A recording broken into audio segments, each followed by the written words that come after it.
Nama penuh saya Nur Zubaidah, tapi boleh panggil saya Zubaidah. Saya study kos Sastra Bahasa Melayu dan Linguistik dengan kepujian.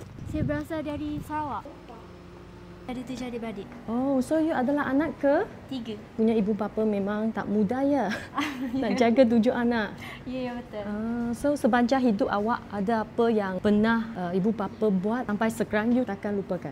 Apa yang saya pernah ingat, yang saya takkan lupa sampai hari ini iaitu waktu keluarga saya dah tak ada duit lah.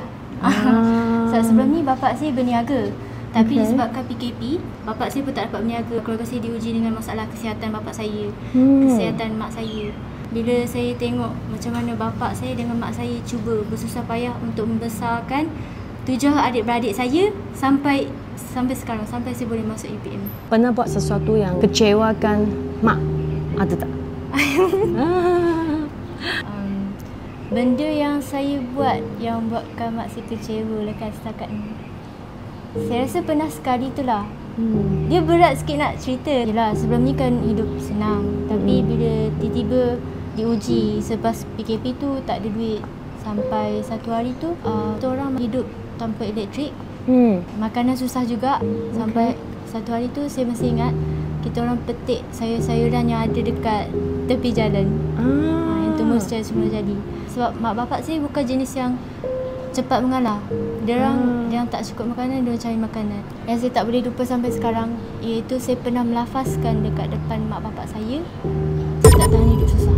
Lepas tu first time itulah saya tengok macam mak bapak saya menitiskan air mata. Dari situlah saya sedar macam, biadab ni saya. Banyaknya saya berdosa kan. Kenapa saya nak cakap macam tu? Mak saya jelaskan lah macam mana situasi tu boleh berlaku. Lepas tu kita ni bukan hidup senang, tapi mak bapak akan cuba yang terbaik untuk bagi kamu orang hidup selesa lah, lebih kurang macam tu. Kita tengok mak bapak menangis, itulah saya baru sedar kenapa saya lafazkan benda macam tu. Tapi saya percaya masa tu you rasa susah hati, tapi ibu bapa masa tu dia akan lagi susah hati daripada kamu sebab mereka nak pergi fikir cara macam mana nak membesarkan 7 anak. Ibu bapa kita selalu tak kisahlah walaupun apa kata-kata kami salah cakap. So jika sekarang ada satu peluang terakhir, you boleh cakap dengan mak, you nak cakap apa? Kira macam esok tak hidup lagi lah. Saya nak cakap minta maaf lah.